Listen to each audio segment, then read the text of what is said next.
So my name is Mary Madge Darlington. And I went by Mary my whole life. I started going by Madge when I took the spring class at Shakespeare at Winedale. One, because there was another Mary in the class. And the other reason was that I was so scared about getting on stage that I was like, Mary can't do it, but maybe Madge can. And I was named after my grandmother, Madge, and she was quite a performer. So it was actually Winedale that made me start going by the name Madge. I was out there in the spring of 1989, was my first spring class. Then I did summer of 1989 and summer of 1990. Then I graduated and I traveled and came back and did the summer of 1993 and 1994. And became Doc's assistant and spent the springs and summers out there for the rest of the 90s. Yeah.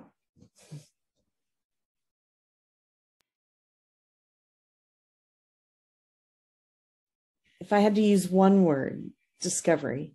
I think that there's something about being able to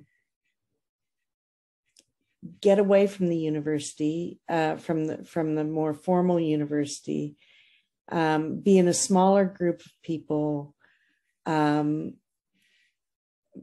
in nature, working with this language that you're not familiar with.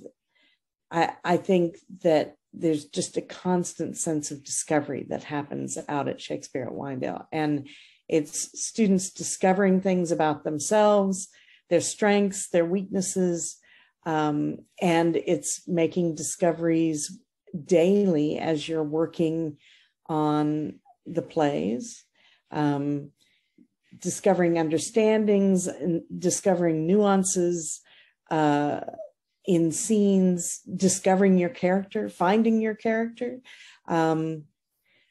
discovering how to work with other people. It's just a constant discovery, and you can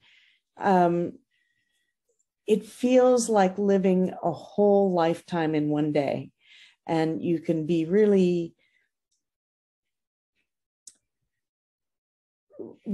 down in the morning and then up by the afternoon because you've been become discouraged by something you're working on, but then before long you make some discovery in the language or solve a problem that you're having with the scene, and by the afternoon you feel found again. So it's this kind of constant getting lost and found, and meanwhile doing it with your peers, and discovering friends in the process, lifelong friends in many cases.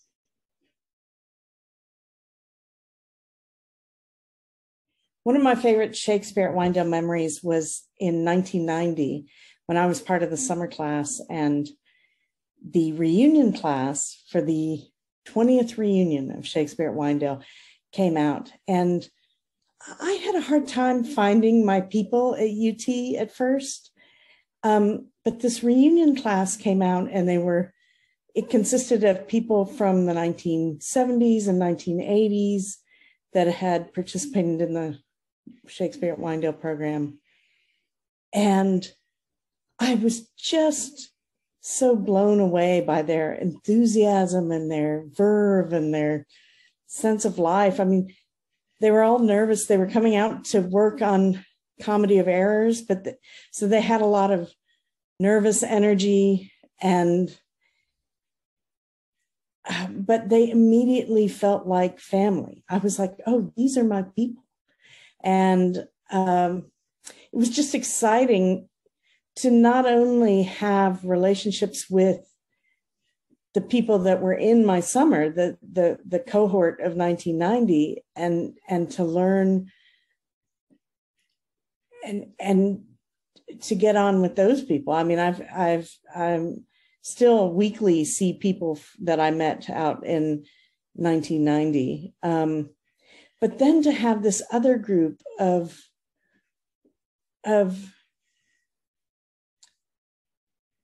people that were a bit older than me that had had a similar experience, and they came out and just injected life into all of us. They were singing songs, and they just were so excited to be there, and they were so immediately welcoming of the summer students. And yeah, I remember Alice Gordon and Mary Collins singing a song, and everybody kind of introduced themselves and did something of a little bit of a performance. And Terry Galloway was there, and she's such an impressive person when you meet her, and Stan Kern and Kathy Blackbird and David Ziegler, and I mean, they just all inspired me. They really inspired me. And we had just finished our first weekend of performing plays out there. And we could have had a few days off, but I remember spending as much time as possible in the barn, just around those people, because I was really just so taken with them and so inspired by them. And they created this. They said, okay, well, we need to create the world of Comedy of Errors. And they did almost instantly. They just started playing together, and they didn't all know each other. They were coming from different years, but they immediately started playing and improvising, and I became their sort of gopher. They'd say, oh, well, I need some kind of cart to sell apples out of. And so I'd hunt around the Foursquare barn and try to find things that they could use as a cart to sell apples. And they instantly created this world. They just worked together so well, and they were so giving and playful and open and receptive. Like, I consider that one of the best nights of my life is when they first arrived, the first night that I met them. Yeah. Shakespeare at Winedale is where I learned how to learn. I feel like, I'd just been kind of skimming along, and then suddenly I found this program that really challenged me in so many ways. I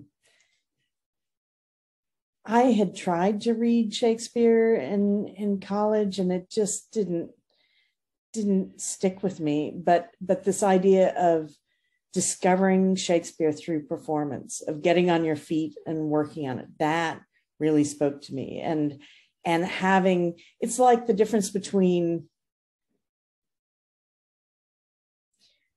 walking somewhere for exercise and walking somewhere to have a destination. You know, there was such purpose, such meaning behind what we were doing, trying to bring honor to the characters, trying to work as an ensemble, so many challenging things. And it was just, I really learned how to learn. And then the quality of the people that I met out there was just phenomenal, and lifelong friendships, and such a community of people, like really a rich, deep community of people. And it's just a well I keep going back to again and again. And yeah, it's been amazing to see it transform over the years. I love what a wonderful teacher James is, and how good he is to the students. They all love him so much. They work so hard, and they get so much out of it, and it's just this incredibly rich experience. And so I got a lot out of it as a student, and then, like I said, I learned how to learn out there, but I also then as Doc's assistant for years, I learned how to teach and how to lead an ensemble, and then just socially just gained so many friends in the process. It's such a